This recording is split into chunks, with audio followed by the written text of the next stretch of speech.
We would like to welcome you to this month's Mac Group meeting. Do we have any questions today? Sir, approach the microphone. Do not be afraid of the man there.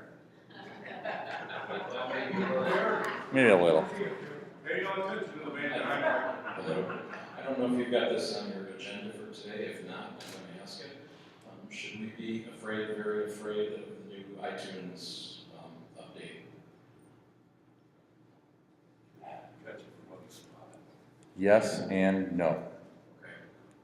We weren't going to do that, but yeah, the new 12.7 for iTunes just came out the other day in preparation, I believe, for iOS 11 and also for High Sierra. Oh, Dave, why should you be wearing? Because it moves your books. Your books and your apps. Well, all right, let me back up. If you're a Windows user, you are now having all your books moved. And a lot of people were a little concerned about that. If you're not a Windows user, your books were already moved over to iBooks anyhow, but now it's definitely being moved over there for the rest of the world. Your apps will no longer be kept in iTunes anymore, and if you have a older application that isn't supported in the newer software, you may lose access to that application. And mostly because it's not compatible with the latest versions of the software. I believe there was a couple of fart apps that were deleted out in my library because, of course, when the phone came out, that was the first thing you did is download one of those apps. Yeah, and so those are now unavailable. One, because they're probably 32-bit rather than the 64. So that's a big thing there. And on the Windows side, again, like iTunes did a few generations back, all your books moved over to iBook. And a lot of people were very unhappy about that because bookmarks didn't transfer over, and you could say there was growing pains that a lot of people were not happy with. So yeah, iTunes 7 or 12.7 so far on my system looks pretty good with just a couple of minor exceptions. I haven't heard any screams and moans across the internet about this just yet. So I think that'll probably start happening after the 15th, when everyone will be able to download iOS 11. I think at that point in time, people are going to, okay, you have to upgrade your iTunes on your computer now, so everything shakes hands. Hopefully, they will. I'm pretty sure they've had enough time to do this. Can I ask another tough question? After the young lady is finished? One other interesting point about that is it doesn't delete them from your system. So all, in my case, 40 gig of those files are still sitting there, not usable by anything. So you might want to delete those. And free up some room. iTunes mobile applications. And if you have a lot of them like I did, you have, like I said, 40 gig worth of space just being eaten up by something that will never touch it ever again. Yeah, so the dig would be open up Finder, go to your user account, go to Music, go to iTunes. Inside of iTunes, it is under iTunes Media, and then in iTunes Media, it is mobile applications, I believe. Yes. That is the full dig down to get to that level, whereupon that useless folder you can hopefully have backed up already, but you can then delete it and free up space on the hard drive. In Jack's case, 40 gigs. That's a lot. But some of those apps did add up, especially people that would download tons of free apps. They do add up. Yes, ma'am? Okay, so just to clarify, the media folder will no longer work, or just if there are 32-bit apps in that media folder? With iOS 11, 32-bit apps will not function, period. The apps that you have downloaded that are in your iTunes library will be useless to you after you upgrade to 12.7 or you go to iOS 11. They want you to stop using the 32-bit apps because they're not supported in iOS 11.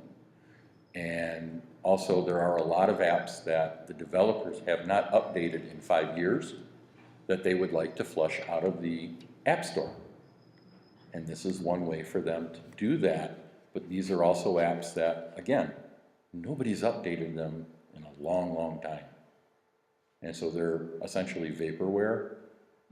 So if you have, like, I have a first-gen iPod Touch. And I have the very first Star Wars app that came out where you could wave it around like a lightsaber and it'd make the sounds. Every upgrade took away features. But on that one, I've left it right where it's at because it's an amusing toy. But for anyone that has the current version of it, yeah, you got some new bells and whistles, but they took away some of the original cool features. Okay. All right. In the same vein, with the different iterations of iTunes, I noticed that, like I had an iTunes movie folder, they stored movies there, and previous to that, they stored them in another type of library folder. Will I still be able to use all of that? Yes. The movies and Yes. Your movies, your TV shows, your music will all stay inside the iTunes media folder. Your ringtones, I believe, are disappearing out of there. Yes. And you will have to get your ringtones back, but I haven't had a chance to dig into that one just yet, because I only have like 3 or 4 paid ringtones, and none of them are on my phone. okay, but all of these, and I'm sorry if I'm just No. going a little further, but all of these movies, they aren't all in the media folder because they were left where they were. They're still accessible to iTunes, but they were left where they were. A new folder was created. Some movies got dumped in there, depending on what version of iTunes I was using at the time. Okay. So I shouldn't have a problem. Are we talking paid movies, or are we talking your movies you created? We're talking both paid movies, and actually I'm mostly talking about music too. Okay. So as long, because I don't want to have to put them in a new location. You shouldn't have to. Okay. It should You only organize your have library. apps and ringtones. Okay. Yeah, those are the 2 things. If you live and die by those, you will be unhappy. What happens to the? Then you're going to be happy. So the apps are just sitting there. How do you get new ones? You download new ones and iTunes will keep track of it through the cloud-based version of it. So if you delete, say, an app off of your phone or iPad, and a few months later you decide, oh, I want that back, you have to re-download it again. Instead of where you used to be able to just plug it into the computer and say, okay, yeah, put this one back. So, but with everyone having faster download speeds, for the most part, I'm pretty sure that's why they viewed it. They also view things on California speed versus Michigan speed. So that's why whenever someone buys their new Apple 4K TV, I was tickled to hear that all the HD content that I own will be upscaled to 4K once I access it through the Apple TV 4K model, and at no charge. That's the part that really blew my mind, because when I download digital content, 4K prices are usually twice as high as HD content. So that's something we're going to talk more about next month when all these products actually come out, because they had a busy week announcing things. So, Calvin, you had a question. Yes. Since we're playing Ask Mr. Apple right now, going back to the iTunes, it's 12.7, right? Correct. What about my previous backups that I did on a previous version of iTunes? Will I be able to restore those under 12.7, or do I need to re-back up all my devices to get compatible backups for restore? My understanding is your previous backups are still compatible. The issue will be If you try to bring a mobile app back over, it's useless. Because if you're in 12.7, bringing that mobile app back is not going to help you at all, because you won't be able to import it onto your iOS device. You will be, okay, well, I brought it back. Great. Why did I bring this back? Because I can't use it. I believe that's what's going to happen. So, but your previous backup should be fine for music, movies, TV shows. You should be just fine with everything there. So if you accidentally delete the Commodore's Greatest Hits and your favorite Die Hard movie, you will be able to move that stuff back, and it'll work.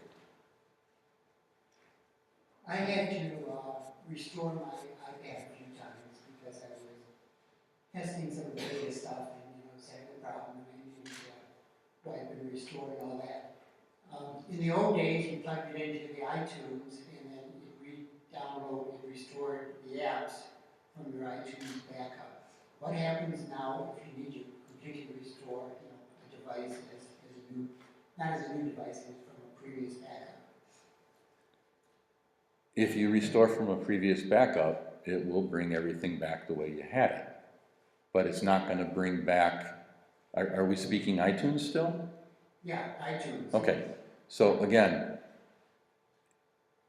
it's going to bring back all the content that it can use inside of the latest version of iTunes.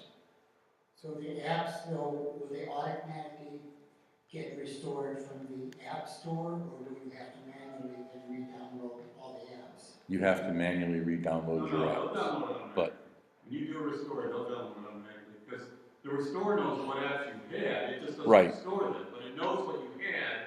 You'll get placeholders all over the screen, and then they'll start downloading. Okay, but it could take a long time. It could take a long time, because you're gonna download them with your own Wi-Fi. yeah, because it's bringing them back fresh. Okay, thank you. It should also restore your data for those. Yeah. And then it will download the apps. Right, as long as the app is, well, Still available. still available, and if you are on iOS 11, which if you're doing a restore next week, you'll be on iOS 11, and if the app was a 32-bit app, you're out of luck, because it's not going to bring it over. That's why when you open an app on your phone or your iPad, and you sometimes see that little message, hey, this developer hasn't updated this app in a long time. That was Apple nudging you to perhaps nudge the developer, hey, when are you going to update this app? Well, how do we nudge the developer at the time required? You would have to, through the app itself, see if you can go into settings and go into there and find out if that company is still in Or if it's existence. still in the App Store, it may Yeah. still be in the App Store. There's usually a support link there. Yeah. You go to the support link and then see if there's a way to contact. Yeah, if it can't find that app anymore, that means it's not in the store, Right. okay? And you'll get the same exact message when you go to iOS 11. The only difference is then when before you said, yeah, I don't care, you can still say that, but it just won't launch. Yeah, The difference is now it will launch, and when you go to iOS 11, it just, you send a message away, and that's all that happens. yeah. Do we have any other questions? So, Bob, Dr. Mac LeVitus, has written a ton of books over the years. And he's in my opinion, a very humorous columnist on the Mac Observer website. And he also is a columnist for the Houston Chronicle as well.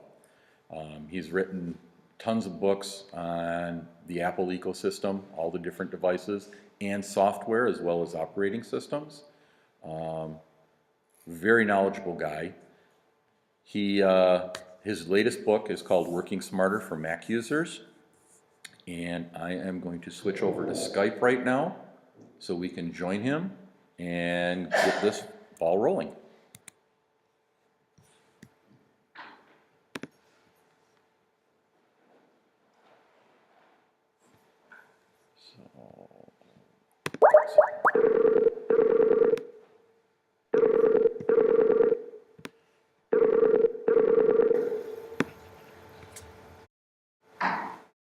Hello, Bob.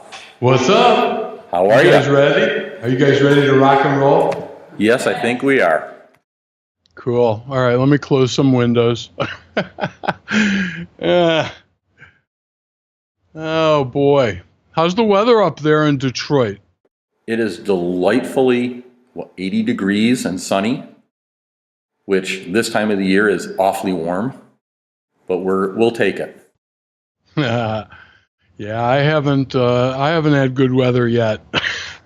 We've had the tail end of a hurricane. We had I think 37 days over 100 degrees this summer. Yeah, it's been pretty ugly here. But it could be worse. True enough. So let's see, where's my slideshow? Let's get everything all hooked up here, and then we can start in earnest. Are you ready for the show? There's theme music and everything. Oh, we are ready. Is everyone else ready? Yeah. Oh, good. I can even hear them. Perfect. All right. Ready? Yep. Here we go. Oh, wait a minute. Before I do that, what I should do really is arrange things so that you can see me. Watch this. There's a small me up in the corner there, and there's the display. So if I'm right, you should see me in the corner and the slideshow much bigger. And here it comes with audio. Can you hear that? Not yet. No theme music? No theme music? Nope. All right. Well, trust me, there was some. I'm going to have to figure out why that doesn't play through. Okay. So hi, live from LeVitus Studios in the beautiful Texas Hill Country. Please allow me to introduce myself. My name is Bob, Dr. Mac LeVitus. I've been writing about the Mac since time immemorial. And I've been a columnist for the Houston Chronicle since 1996, and almost as long for the Mac Observer. And I think I wrote for every Mac, before all the Mac magazines died like dinosaurs, I wrote for, I think, every single one that had Mac in its title. I think I was fired from every single one that had Mac in its title. I was also the director of evangelism for Power Computing, and Motorola too, for a few months before the whole cloning thing went to hell in a handbasket, to put it bluntly. And I've written over 80 books like these.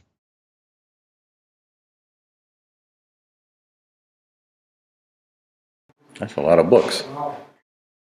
And that's not all. That's an old graphic. I haven't updated that in years. There's way more. But this is what's important now. This is my new thing, working smarter for Mac users, because I know a lot about this. Because this is what I do. And after thinking about what I wanted to do for my, I decided a few years ago I wanted to try self-publishing. And I really didn't want to just write a book to self-publish it. I wanted to write a book that I was passionate about, so I could self-publish it and promote it. And, a book is a year or 2 year long thing. And so I wanted to do something that, I was comfortable would still be important to me 2 years down the road.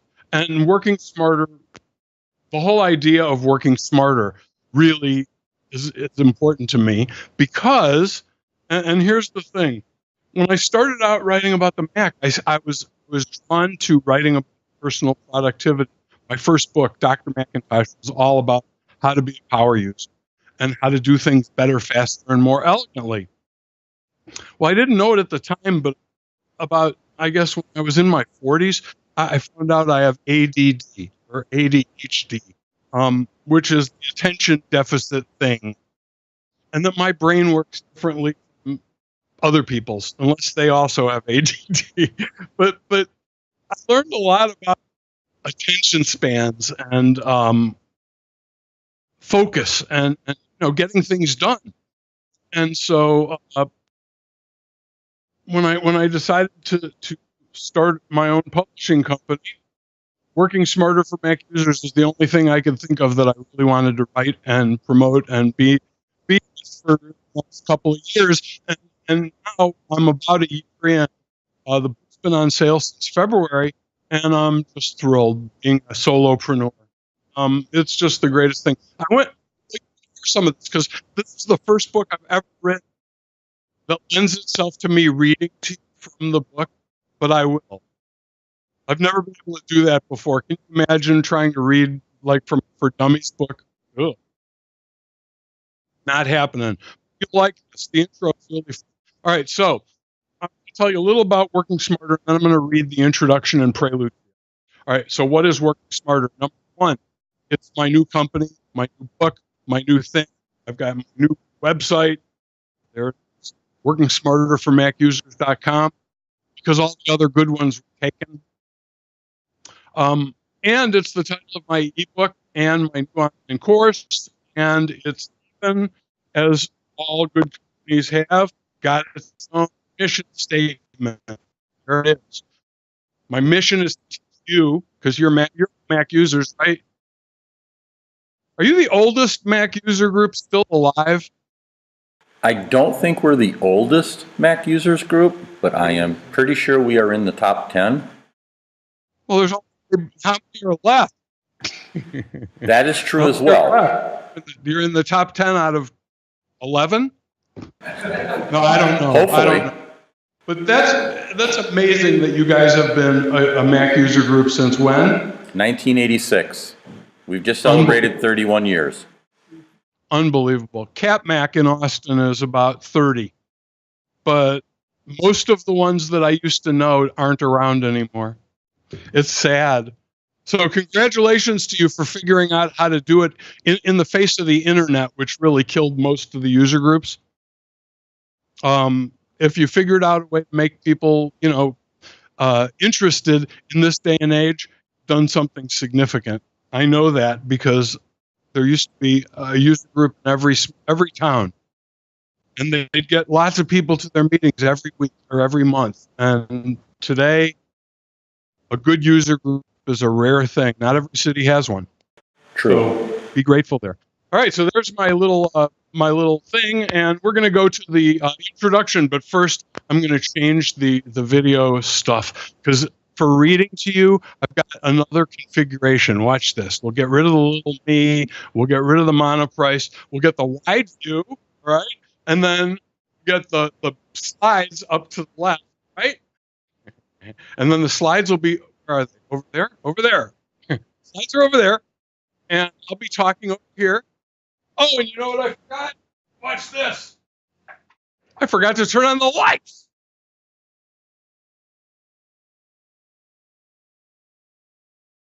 Much better, huh? All right. There you go.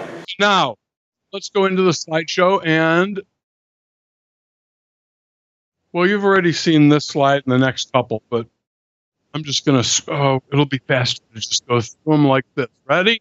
Here is the intro to Working Smarter for Mac Users. Now, you can still see me. I can't see you anymore because of the way Keynote works. You can see me? Yes, we can. All right. My name is Bob LeVitus, better known as Dr. Mac. Back in 1987, I quit my job in advertising and became a full-time writer. My wife was the only person who believed I had half a chance to succeed. Everyone else thought it would be a miracle.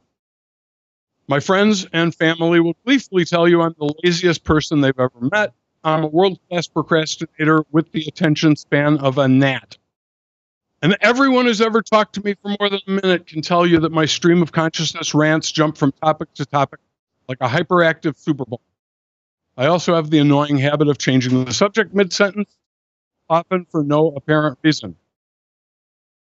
Becoming self-employed was the best decision I ever made, but I quickly realized I was going to have to learn to lick that laziness and stop procrastinating, or at the very least, learn to procrastinate less. Luckily, it all worked out. I have over 80 books to my credit and thousands of columns, reviews, and oh yeah, I forgot. I had theme music, but you're not hearing it. It was American Pie, all right? Just kind of imagine hearing American Pie. To subject you to the long, rambling walk down memory lane I originally wrote for the introduction, but I tell you, my editor, Brian Chaffin from the Mac Observer, hated it. He said, "You would too." And so he made me cut it down to a little top 10 list. But many of these events long ago had a profound influence on my lifelong obsession with productivity. So I distilled this, like, I don't know, 17 pages into a little 2-pager called 10 Events That Influenced My Life and My Obsession with Personal Productivity. Ready? Number 1. As a kid, everyone said I was a handful. That's me. At age, I think, 6. My mother, my teachers, and at least a couple of principals called me the little perpetual motion machine and the only 6-year-old who knows better than any adult. Notice she didn't say who thinks he knows better. My 3rd grade teacher once wrote on my report card, "Bobby will either joke his way into prison or the White House." My number 3, parents sent me to military school. It was the last effort to break the spirit and straight, which backfired. I left academy, plenty of just impulse control, and an impossibly short span. I also graduated with the merits ever awarded for cadet in the 6th year, and Commandant's honor roll. I was politely invited never to return. Me there. No, we're having a sound issue, Bob.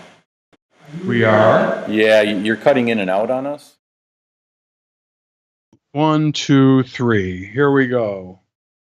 Now we're on number 4. My issues with impulse control continued throughout high school. For example, I once blew my nose on a teacher's tie while he was wearing it, and yes, that resulted in one of my many suspensions. Number 5, in high school and college, I was fired from more part-time jobs than I can remember, and I quit just as many after disagreeing strongly with management. In spite of all these items, this is number 6, but in spite of 1 through 5, I managed to graduate from Cal State University at Northridge with a BS in marketing. That was in 1977, but I still call it my BS degree. I get a big kick out of calling it my BS degree. Because it's a BS in BS, marketing. After graduation, I busted my ass in a Los Angeles ad agency and market research firm for 7 years. And at that point, I had no idea what I wanted to do with my life, but I knew it wasn't advertising. I somehow convinced my wife that one of those newfangled Macintosh computers was going to allow me to make a whole lot more money with a lot less work, and just if all she had to do was buy me one or let me buy one with money we didn't have, and I was lying through my teeth. I had no idea whether I could do anything with one of these, so I took it for a test drive. I was still lying through my teeth, but I knew I didn't want to work in a cubicle or hate my boss for the rest of my life. So bless her heart, she authorized the purchase for $2,500 of a brand new Mac Plus back in 1984, and that was it. Bless her heart. I quit my job. I did, this is number 9, brief stints as a freelance typesetter, market researcher, freelance takeout menu designer. I got hired to run a Mac magazine. I got my dream job in 1987. It was called Macazine. It was great. It got sold to Mac World in 1989, but it was great. And then in 1989, I was approached by a publisher. They said they loved my writing in Macazine and later in Macworld, and did I ever think about writing a book? And I said, yes, as a matter of fact, I have been thinking about that, and I gave them a book proposal for something I called How to Become a Mac Power User. Well, they bought it, and this is what it looked like when it came out. Dr. Macintosh, tips, techniques, and advice on mastering the Macintosh. They hated the title. They thought power user was a bad word, and they just decided I was Dr. Macintosh. And, in the long run, I'm kind of glad they did. And it did give me maybe the best nickname you can have if you're going to do what I do. Okay, so fast forward to the mid 1990s. I had sold a few more books, and I kind of was making a comfortable living, but I was making a living, but making a living was killing me, is what was happening. I was exhausted all the time. I never had any time for my family or things I loved, like playing my guitar. And wait, playing my guitar. Where's the guitar picture? I don't have the guitar picture? All right. Hang on. The guitar picture's so good. All right, we're not going to do the guitar picture because it's missing in action. I don't see it anywhere. So I'm going to finish. What I'm going to do is we're going to just finish this here. I'm going to turn off the little small screen thing. I'm going to read to you till the end, and then I'm going to go and do some demos, okay? So here we go. Read right into this camera. Let's change cameras. Better? All right. Well, we're optimized for this camera. I lit for this camera, and then I decided a wide camera would be a good thing for the slideshow part. Okay, so I read this book, Driven to Distraction. You could kind of see it before on the other screen, and I found out that I have ADD. As it turned out, I've had it since childhood, maybe forever, and I have it in abundance. When I found a doctor locally who specialized in ADD, and he gave me a battery of tests. At the end, I said, "So do I have it?" He said, "You could be the poster child for it." And you know, at 40 years of age, finding out that your brain is different from everyone else's, and that's why you can't sit still.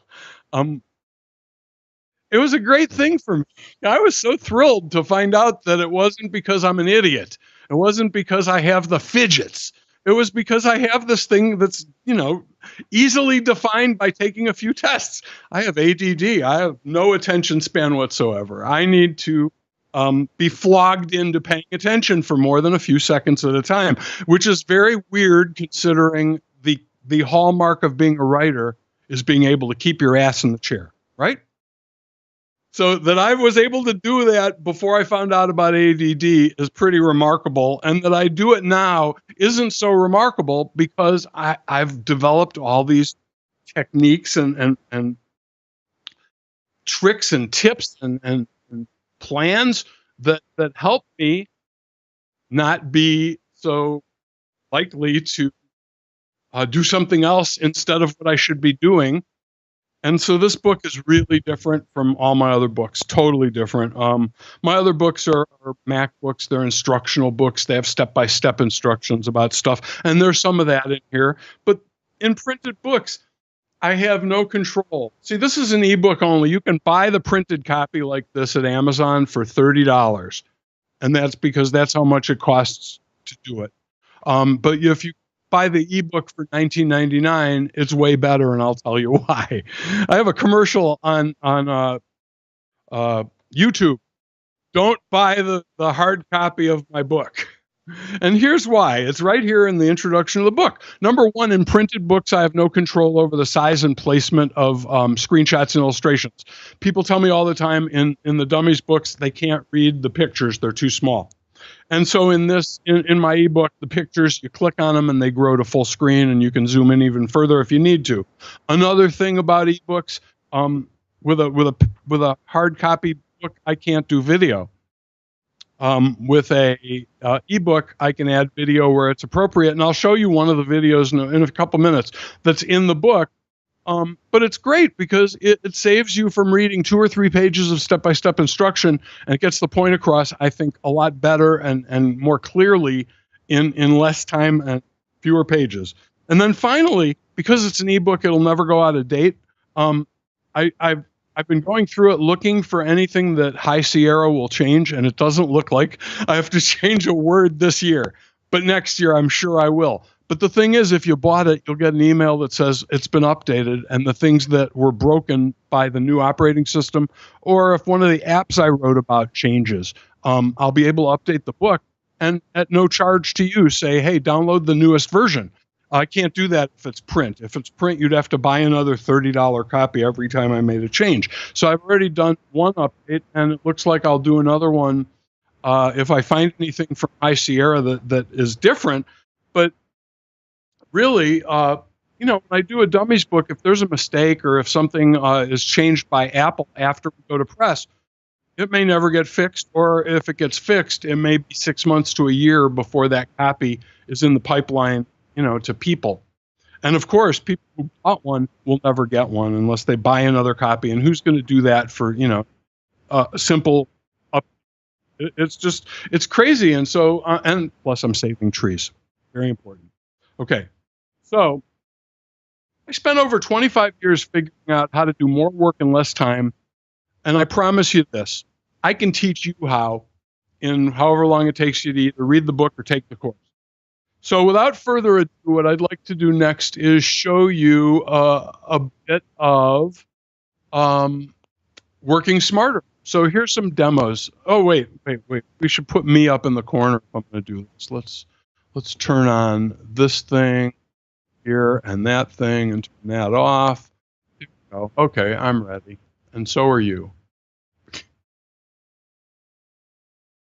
There we go. Example number 1 is batch renaming of files. So I used to have this I still do. I have a $20 utility called a Better Finder Renamer, or a Better Finder Rename, I think, that is really good at renaming a big batch of files. Like when you have more than a couple that need a new name, it can rename them in many ways. But macOS 10 has a pretty good solution that's been built in since, I'm not sure, but I think El Capitan. All right, so this is one of those ones. This is the one where I did a video. So here's the 15-second movie, and then after that, I will give you a live demo. I'll show you afterwards. You're not going to hear the music, but this is basically step 1, step 2, step 3, fill in the blanks, click rename. There is no step 5. All right, that was pretty easy, right? Watch here. Let's get out of here, and I'll hide that, and I will give you the live demo. This is the Rename Us demo. Ready? They come. Rename Us. Oh, I forgot to unrename them from last time. All right, so I'm going to do it in the reverse. Now, pretend they were named IMG 001, 002, 003, right? Just pretend that, okay? And I'm going to rename them because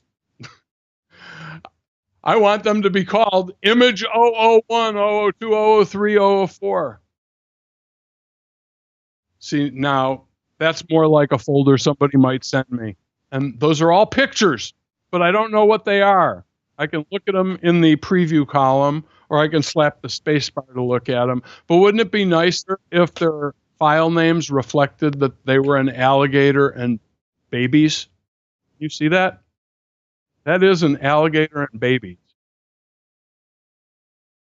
And all of them are alligators and babies. Now, I don't want you to ask how I got that close to an alligator and its babies. Yes, very long, very, very long. Okay, so here's how you do it in real life. Rename 33 items, and let's rename it. Let's just erase what's there and put something new. Gators with babies, or gator with babies. Start at number 1. I think we'll put a little underscore.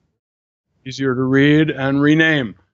There you go. The whole folder's renamed, and now wherever I go, whenever I search, I'll be able to find that folder and all of those items. Notice that I have 2 things in here that say detour. These are 2 more little quick tricks I'm going to show you. They're not in the slideshow, but since I'm in the Finder and you're looking at this window, the first is there are 4 views in the Finder. There's the icon view, which is great when you've got a bunch of pictures, right? Isn't that nice? It's almost like opening photos. So look at a folder full of photographs in icon view. Then Command 2 is the shortcut for the list view, which is a very nice view, especially if you want to sort by size. ascending, or click again for descending, or by date added or date modified, or by name, or whatever you want to. You just click the headers. Okay, that's pretty cool. And then there's Command 3. This is the column view. The column view is especially nice because when you click on something, you see a preview of it in the column on the right, assuming you've turned that on in the view menu. And it's nice for quickly looking through a bunch of files and moving them to another location, because you can still see three levels behind it, 3 levels up in the hierarchy of folders like this. You can see all of these folders at once, which is really useful. And then there's Command 4. Command 4 gives you that view. Oh wait, it's got one of those. Yeah, there it is. Cover flow view. The cover flow, the view that Command 4.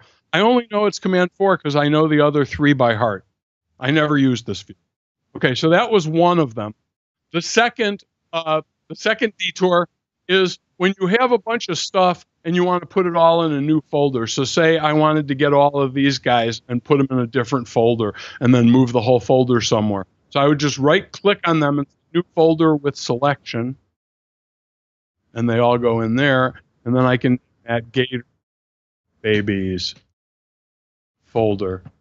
So that's 3 tricks. Now back to our regularly scheduled slide showing and our next trick, our next tip. So that was batch renaming. You've already seen the movie.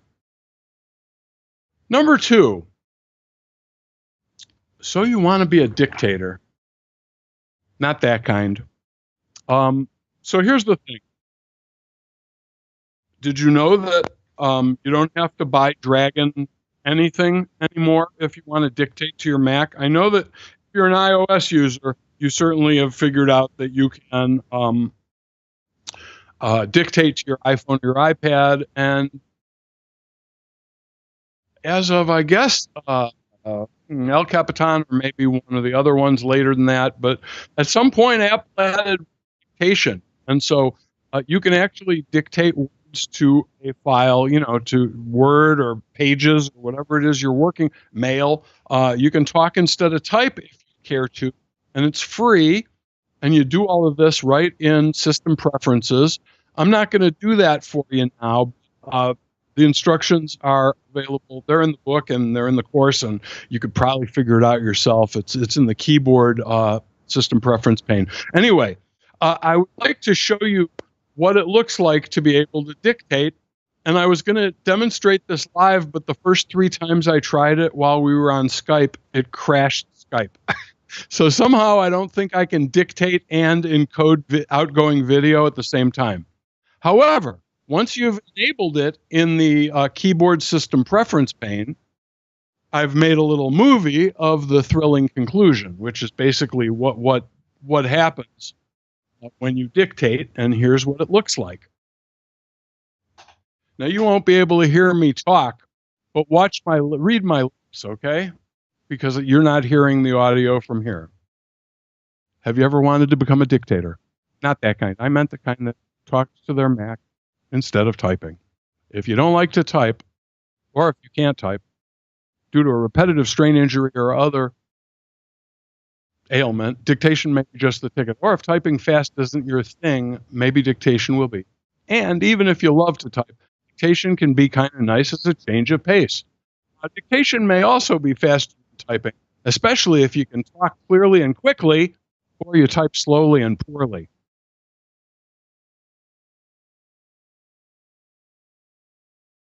So that actually was edited out of a lesson from my new online course. Here's lesson number 3, or example number 3.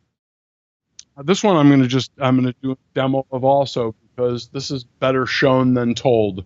So what I'm going to do is hide that and open its demo file I've prepared. It's a Word document. All that I've done is made the text 24 points so you can see what I do. Okay, so here's what I'm going to do. Ready? So what's a snippet? A snippet is a small 2 or 3 characters that expand into a word, phrase, or more, paragraph, sentence, even a whole bunch of paragraphs. And the reason you use them is for things that you type repetitively. So, for example, I have lots of books out, and I end up having to type the titles of them, usually of at least a couple of them, every day. And so I've created these snippet shortcuts for them, like this one. IPD. When I press the space bar, it turns into, how about this? IPFD.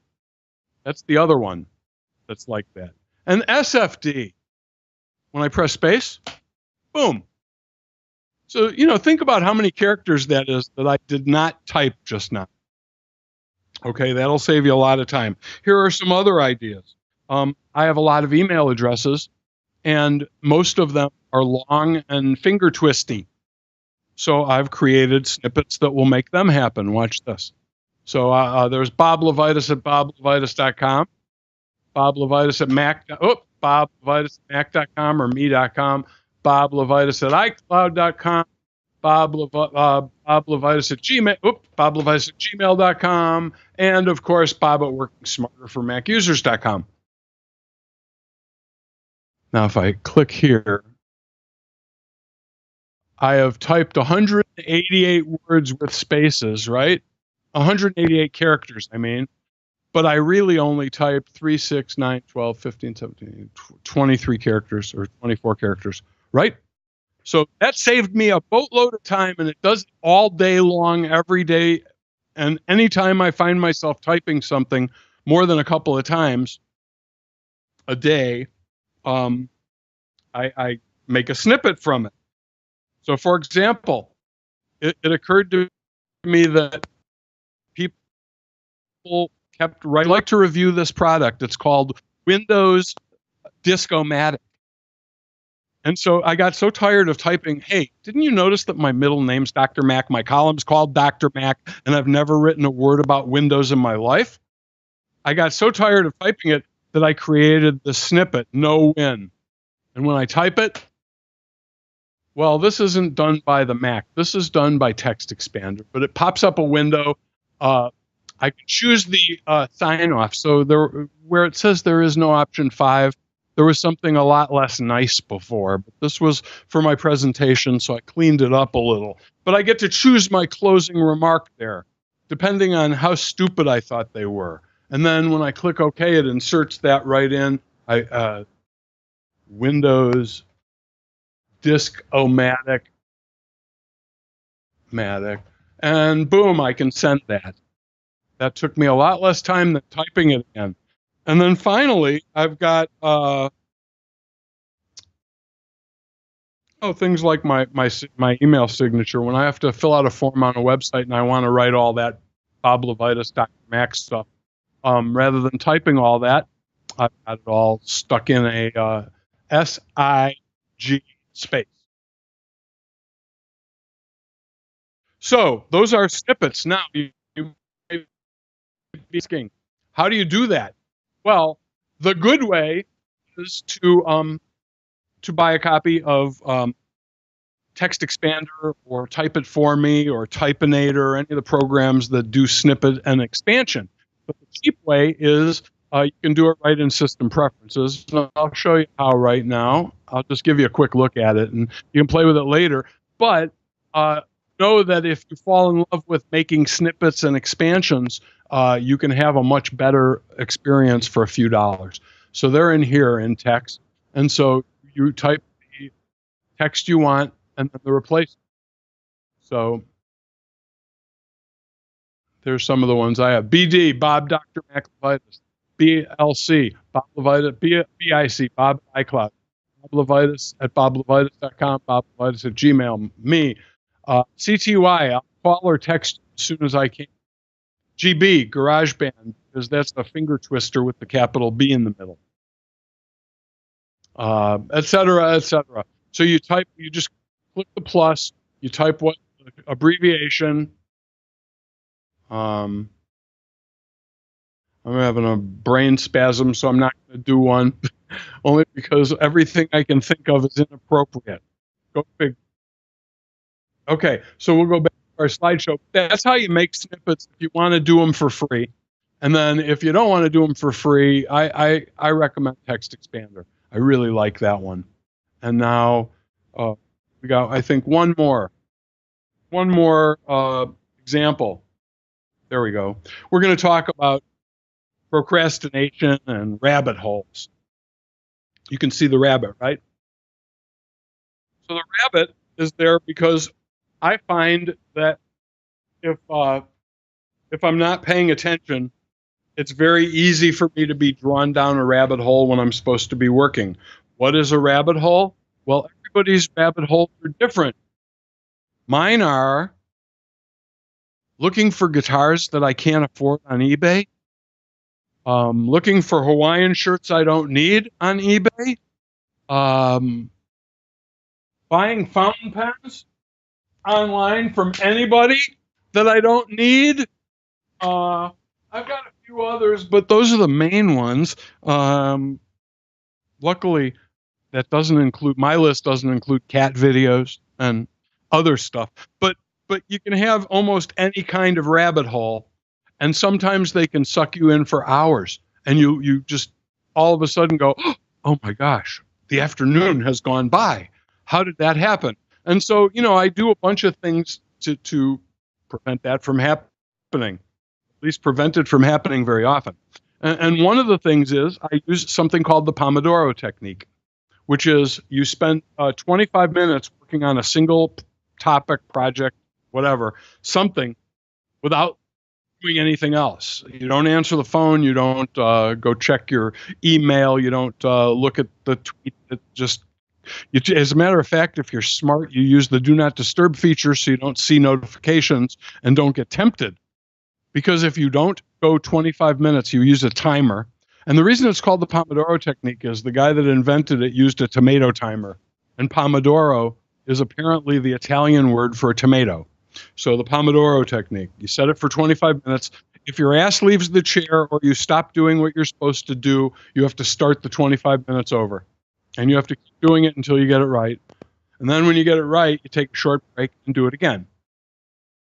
It works. And so I use a Mac app to keep track of my 25-minute timings. It's called ZoneBox.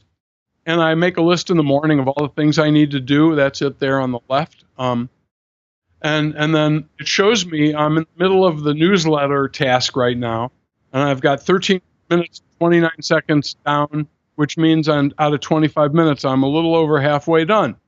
I can see that by that purple line down at the bottom of the ZoneBox window. And also, it turns the menu bar purple in proportion to how done it is. So that's about 50% of the way across my menu bar. So I like ZoneBox. I think it's $4, $4.99 in the App Store. It might even be free. But the Pomodoro technique is really not enough to keep you from falling down rabbit holes and from wasting a lot of time. It'll help, but if you use it in conjunction with a plan, if you plan your day, if you actually time slice your day. This is the form that I created for myself.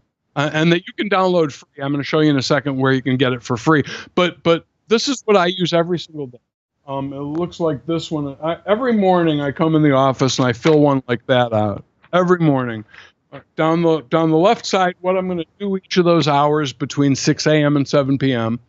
Mostly. I don't insist on filling out every half hour, but I do fill out enough that I can see what the important tasks are and how much time out of the day I've assigned to them.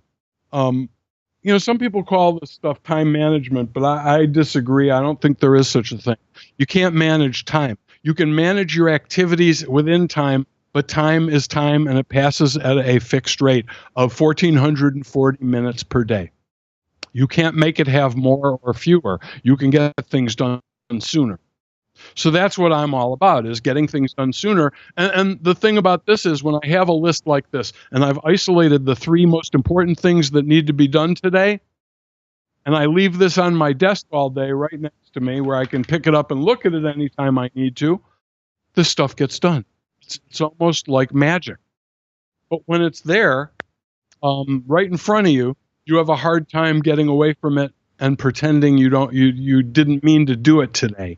And if you don't do it in the time that you've allotted for it, well, it's still sitting there and you know that you meant to do it today, so maybe you should work a little later and get it done. But however you do it, if you've got a plan, I promise you, you will do more work every day. You will get more done every day than if you just go into a day. My old thing was I had a to-do list, and I used to think I was so organized because I had a to-do list. And when it got up to like 14 pages and things weren't getting done, and then I'd pick the most fun thing and do that, I realized the to-do list is not a plan. It's a tool, but it's not a plan. I have a to-do list also, but I look at that a couple times a week and pull stuff out that needs to be in the plan for tomorrow. And if it's not the plan for tomorrow, I don't even think about it today. Very important to me to have a plan every day, and if I don't, I make a mess of things. So that's where you can download it. WorkingSmarterForMacUsers.com/free. There's some other free goodies up there for you. There's a keyboard shortcut worksheet. Keyboard shortcuts are amazing. They will save you tons of time if you don't use tons of them. Should. So go there and download free stuff with my compliments.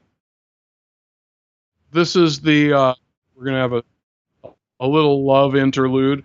So this is what some of my readers and students have had to say about working smarter. This guy said he doesn't think he's read another book other than the Bible or the Book of Mormon that will have a bigger impact on his life. That is unbelievably high praise, and I'm humbled.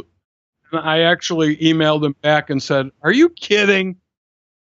And he was so sincere. So I put this up here because I can't believe it. I don't really expect you to believe it, but a guy that bought my book actually sent me that. No, actually, he was a beta reader. He didn't buy it. He beta read it. Guy Kawasaki. How about that? Guy Kawasaki says, "Glad to help. It's really true. Your book inspired me." I inspired Guy Kawasaki. Do you know how hard that is to do? Enough said. So I offered a free course before I opened the real course for business. I took a few of the lessons and a little dry run with like 5 lessons. The rating from the I think I had 170 people go through the free course, or maybe more. But as their last act before they left, they were asked to rate it between 1 and 11, with 1 being awesome, with 0 being awful, and 11 being awesome. Why 11 and not a scale of 1 to 10? Can anybody there tell me? Fine. That's right, Spinal Tap, because it goes to 11.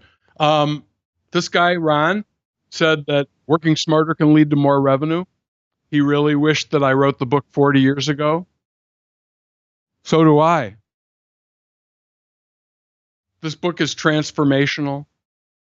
The course has saved Maria a lot of time, and she is a power user already. She is the president of the Philadelphia Mainline Users Group, and she was a beta tester.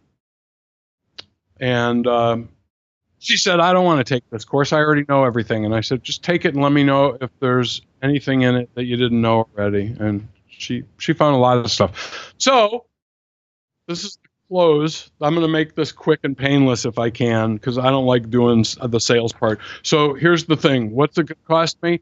Well, here's the retail price. The online course starts at $99. There are 3 different versions of it. Don't worry about that now. You can go look at that later if you care to, but you can get it for as little as $99, and I'm going to give you a deal on that. The book is $20, and consulting it starts at $150 an hour. Okay? Now, and a money-back guarantee, of course, for everything I sell, because that's the only way I can be in business and not be unhappy about having to be in sales. So everything is guaranteed. If you're unhappy, just let me know and you'll get your money back. And finally, because you're a user group member and you came out on a Sunday to see me speak via Skype, I'm going to give you 25% off on any or all of the products. That date is wrong because I believe that date is today, but it's a week from today. So it expires next Sunday at midnight. whatever that is, 7 and 7, 24th. So save time is the coupon code. Just use that at checkout and it will get you 25% off anything you buy. And that'll last for a week. And that's all I got. Any questions? All right, do we have questions? Where was the, in system preferences, where was the snippets found? All right, the first question was, in system preferences, where were the snippets found? Snippets are in keyboard. Here, we can look right now. Here, hold on. Bring it up. They're in keyboard. No, they're not. The shortcuts are like Command T and things like that. No, the snippets are actually in the text tab. Here, let me get that up here. Keyboard, and then in the text tab.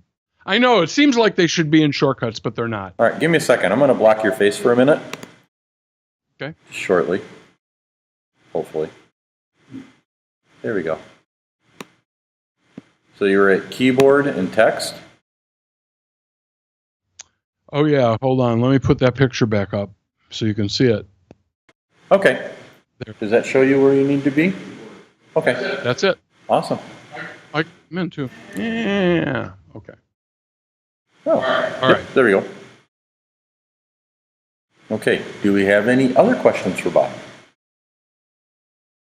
Yes, ma'am. And this will be available on our website Yes. recently, with or without the glitching? With. Because why would we give it without glitchy? When the internet gives us glitchies, we have to live with glitchies, unfortunately. Yes, there's no extra charge for that. So it'll be on, we'll probably have a link going out in an email soon. Yeah, probably in about a week. And that. But we will put up the discount that Bob's offering. I'll make sure that's up on the IBBS this evening so our members can take advantage of that. And again, like you said, that's good for 1 week from today. So you can use that to take advantage of any of his books or his courses if you'd like. I've personally been reading his book, and man, I see a lot of things in similarity with him on this. And it's been fantastic so far. I highly encourage you at least read the book if you get that opportunity. Brian.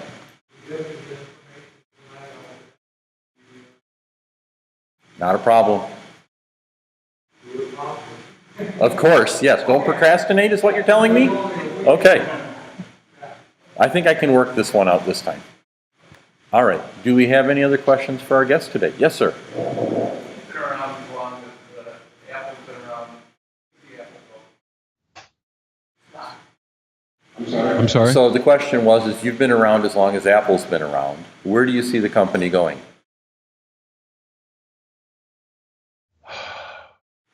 I don't know, you know. It's I wish I knew. It's part of their thing is they don't want me to know. And so it's hard for me to guess. I mean, I got to think that they've got some big bets under the covers there. Besides the autonomous car thing and augmented reality. But I don't know. I sure hope they just don't, they just dumb down iTunes. So I wrote this song, iTunes Must Die. And one of the things I said was iTunes is bloated and confusing. And so Apple tried to unbloat it with 12.7 by removing apps and ringtones. And they made a complete mess. I mean, everybody that uses ringtones is like, so how do you save a ringtone out of GarageBand? You can't anymore? Oh, how do you sync them with your iPhone? You got to go through this convoluted process that only works if you drag it just right. It's like there's a what do you call it? A tech note, an Apple support note that it's unbelievable. It tells you exactly how to do it, and the article is right, but if you don't drag it right onto the right place with just the right pressure, and it doesn't light up and it won't accept it and it'll just bounce back. So people are saying, no, that doesn't work. Well, yeah, it does, but you gotta just dance so precisely. It's like, well, why couldn't we just sync ringtones using iTunes like we used to? Sure. Nobody knows. I did write an article. It's in my Houston Chronicle, and it'll be in this week's Mac Observer. And I'm going to get an answer from Apple before next week because I promised readers an answer. So I'm going after this one. This is craziness. I'll tell you one thing. They do all this beta testing, and then they ship iTunes without a feature that nobody knew was going to be missing the next day. It's like, why do we beta test? Why bother? If you're going to sneak stuff up on us. But I digress. I have one more slide. Wait, I have the closing credits slide. Let me give you that, and then we can finish our business. All right, ready? Here comes. And there's really cool music that I wrote, produced, and recorded that goes under the closing credits, but you won't hear that either. I'll just hum it for you. Bum, bum, bum, ba, ba, ba, ba, ba, ba, ba, ba, ba, ba, burp. Ba, ba, ba, ba, ba, ba,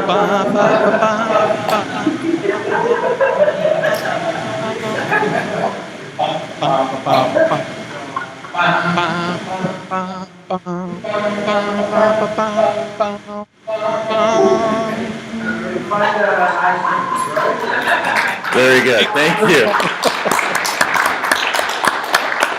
I just love that I can actually produce a real TV thing live going out now. I mean, that I have the tools to not just either be a face or a screen from my computer, or maybe both at once if you're really lucky. But, I can control what you see, and I can play movies for you. And man, this is so cool. And look, I can make myself full-sized if I want. Boom. There we go. I can add a little or a third. And I can. All right. And I can advertise. It pays to advertise, they tell me. That's what I hear.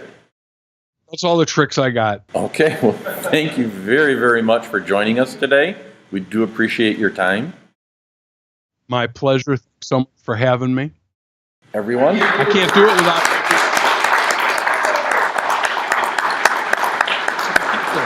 You're my people. I can't sell this to anybody but Mac users. Well, that's true. Yeah, I know. And I tried to get a guy to translate it into Windows for me. I said, I won't do it. I'm still having trouble. If you know anybody that wants to do a translation, there might be some money in it for him. But I'm not doing it.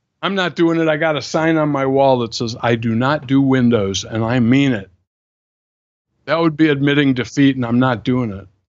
I've never had to before. Even when Apple was beleaguered, back when we had the Apple death knell counter, even then I resisted, and I resist to this day. Gotcha. All right. Have a great weekend. Thank you Sunday. again so much, Bob. We do appreciate you coming to join our group today. Thanks for having me, and I'll be back next year. Call me next year. Really we'll big keep you in mind for your next book. Really big new shoe. All right. Have a good day, Bob. Thanks. Thanks. There we go. Awesome. All right. So that went a little quicker than we thought, but that's okay.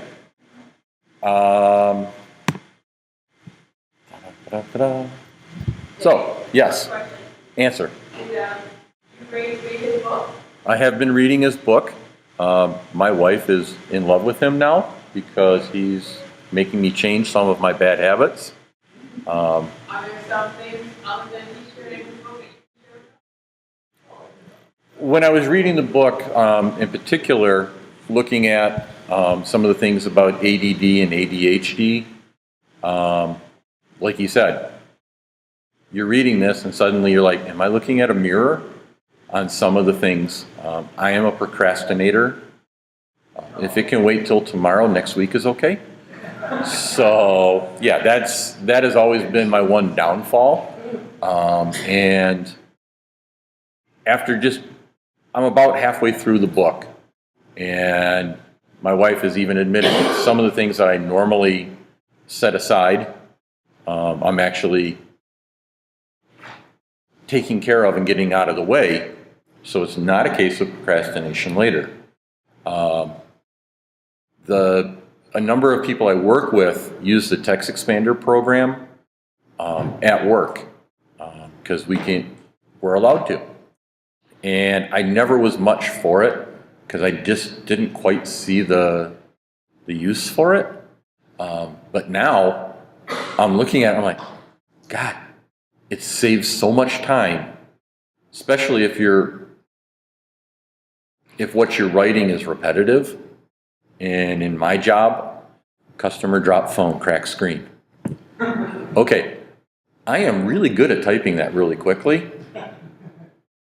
But a number of people that I work with type in 3 letters, and that sentence is in, and it's all there. Okay, so now it's a time saver. Okay, that allows me to take care of that person and move on to the next one, saving that person time. Yeah, and I know that what I typed in is what we need to have in our notes. There are one person in particular just types in the word toilet, and a whole paragraph comes up. Customer admits phone fell in toilet. Powered off, has not powered back on. Customer understands all data is lost. Because pretty much if it's falling in the toilet, you're not getting anything off that phone. We're not going to give you a sense of false hope that maybe, because it's just not happening. If it went in, if it doesn't power on, it's dead. That's it. No, we're not putting a new battery in. It's history. It's gone. This is the worst. Yeah, okay, well, What the? yeah, exactly. But honestly, it's one of those things that a lot of the tips that he brings up are very, very helpful, and you don't really realize it until you start to implement them. But again, I think that's with anything in life. The more you do something, the easier it gets, and you find that some things are more useful than others. Instead of waiting, well, I'm busy now, I'll do it tomorrow. I no longer have that line of thinking anymore. Yes? This is a dumb question. You have a version, I think it is electronic now. Correct. He has it available both ways. Now, but my question is, I have a couple of them. Can I download it? Not, or I don't. I don't know. When I downloaded it, I got it 2 ways, as a PDF file and as an EPUB file. Oh, okay. So I would assume that that device would be able to read a PDF file? I don't, Okay. but I know I can download Okay, so then at that point you get your choice. it. Whatever. Yeah. Oh, that's another question. Can I download the one format? Or should I ask you? I would ask him. When he gave me the ability, he's like, here's both formats. Pick what you want and go from there. Yeah, pick what works for you and go from there.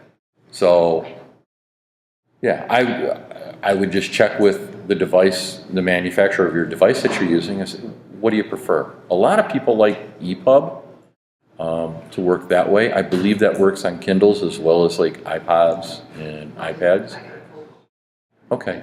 And then, that was another one I worked with, is it, can it be, well, that's something to ask him.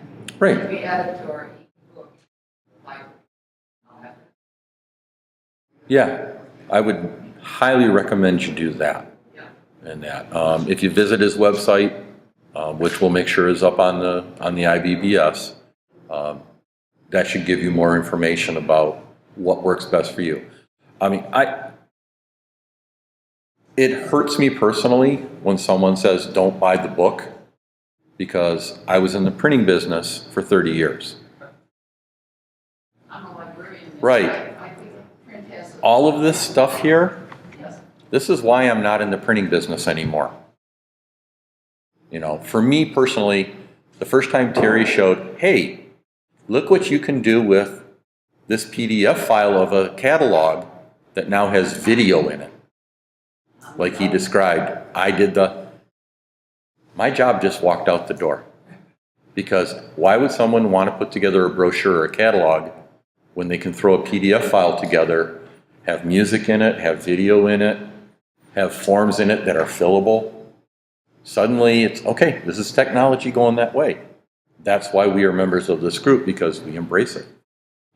The other side, though, is when they change, you were talking about earlier, when the technology changes, the content that you have in knowledge. I got Sure. AppleWorks Right. documents, but I still, I actually have an old Apple, just simply so I can. Correct. Yeah. Which sounds stupid. Yeah. But if you print those off, you could then scan them and then drop them into something else, And to the next one. and then go into the new version. But then again, AppleWorks hasn't been part of the vernacular for 20 years. Yeah. Yeah. So But Older versions of Pages will read AppleWorks documents. as long as it's an AppleWorks 6 file. Right. Yep. But so older versions of Pages, like Pages 06, will read an AppleWorks file as long as the AppleWorks file is saved in AppleWorks 6. If it's a 4 or a 5, that version of Pages can't read it, unfortunately. So, yes, ma'am. In the presentation, Bob talked about dictation. Can you show where that can be brought up, please? I will try. Let me do one more thing. Hey! It's pizza night. Our afterglow this evening is at Shields Pizza, located at 10 and Telegraph. Feel free to join us and have a nice meal with us. There, got that out. Cool. Boom.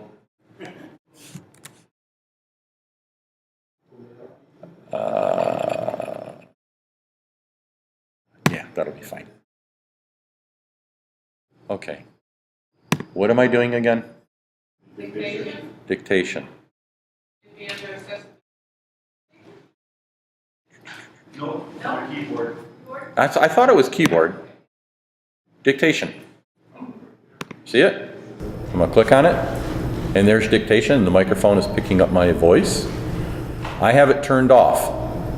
You would click there to enable it, and then you can do that. You can use that if you are writing, like he showed in Word. This will work in Pages. I think this will also work in Notes. If you're also Anything, pretty much, because. anything that you can type something into, it Right. should pick it up. So that's what, if you want to use that, here's a wonderful option to save you time. And also maybe your hands are busy doing something while you're trying to take your notes down. If you're careful with your microphone. Right. Now, the Word program had dictation built into it back from Office 2004, which was, I had a college student show me, hey, that little mic here, that's dictation. And it does a recording of what's going on. It'll grab an audio recording, or you could convert it to text if you wanted to as well, which I thought was really cool. The drag and drop software is fantastic for a lot of people still. So if you still want to use that software, it has a specific place, but if you're just doing quick notes or something, this might be all you need, and this will save you a few $100s. So, Hey, on that dictation, yes, sir. isn't there two variations on that? One where it's doing the dictation locally to the machine, and the other one when it has to go back to Apple and the work's being done on the server? Yeah. If you look, you can't see it on there very easily, but there's a little checkbox underneath where it says on or off. Right. You can check a box and it will download what's necessary to work offline. Oh, use enhanced dictation. And if you do that, it warns you that it's like 1.2 Systematic or something, it's not an insignificant download, but if you download that, then you can do dictation offline, you don't need to go online. Okay, thank you, sir. Oh, yeah, okay. If you're gonna use them a lot, you probably want to do the download, or if you're gonna be using it in places where you know you're not gonna have good internet connection. Okay. Or if you're just paranoid about sending your dictation. That's a possibility as well. Also, there's a keyboard shortcut. You guys covered the function. Yeah, so, If you know what really, you would not. well, You yeah. hit the functional Yeah. button twice, and it starts recording. Under dictation? So the last function. Oh, right. Oh, you press it twice to enable it. Oh. Oh, to get you, oh, that's good. What language is? English, okay. Or you can choose the right command key or the left command key twice. Or either, or customize. Oh, that's pretty cool.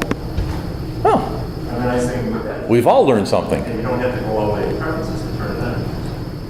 You're there. That's even better.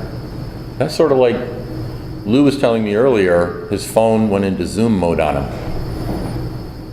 So everything got really huge on his screen. And he, like, what do I do? How do I get out of this? And then he found that you triple tap on the window, or double tap with 3 fingers, boom, boom, and that'll turn zoom mode off. Zoom mode is in accessibility. So Lou and I went to his settings, went to accessibility, and he turned it off. And now he's not going to worry about it coming back on, hopefully. Understand that you have to turn that on, and that just allows the shortcut key to work. If you don't have that turned on, then the shortcut key is not going to work. Right. But it defaults to that, because I didn't have it on, I just hit my function key twice and it up the dictation. So, I have it now using. Oh, and I just did that. right. Okay, so it'll ask, do you want to use it? So it'll still make you enable it. But you can choose to don't ask again. Okay. Sure, that turns on. I'm gonna leave that there. Same thing as turning that on. Yeah, Yeah, okay. but at least you don't have to go all the way to system preferences and keyboard. That's true. Again, a shorter way of doing it, time saver. Yes? If it don't ask again, and you do want to change it, how do you get to back behind don't ask again? I don't know. You go back in there and turn it off. Oh, okay. Because when you say don't ask again, what it does is it turns that on. Yeah, it turns it off, but then No, it turns it on, then you have to go in there and turn it off. in So where? let's try that. Keyboard dictation. Right. The screen he has up right there. So let me click, let's follow this step through. So it's not going to ask. I have dictation turned off. I'm going to double tap function. Nothing happens. You need something. So what I need to do is I need to go into system preferences, go to keyboard, under dictation, then I have to turn on dictation. So let me enable it. And now it's enabled and and there's the ding. Right, but it won't show me the message again. So apparently by saying don't show again, it does that. Now let's turn off. The only thing that it really was. So hang on, let's give this a try. So I'm going to try function twice again. And that's how you get that window back again. So we both learned something on this because I had no idea.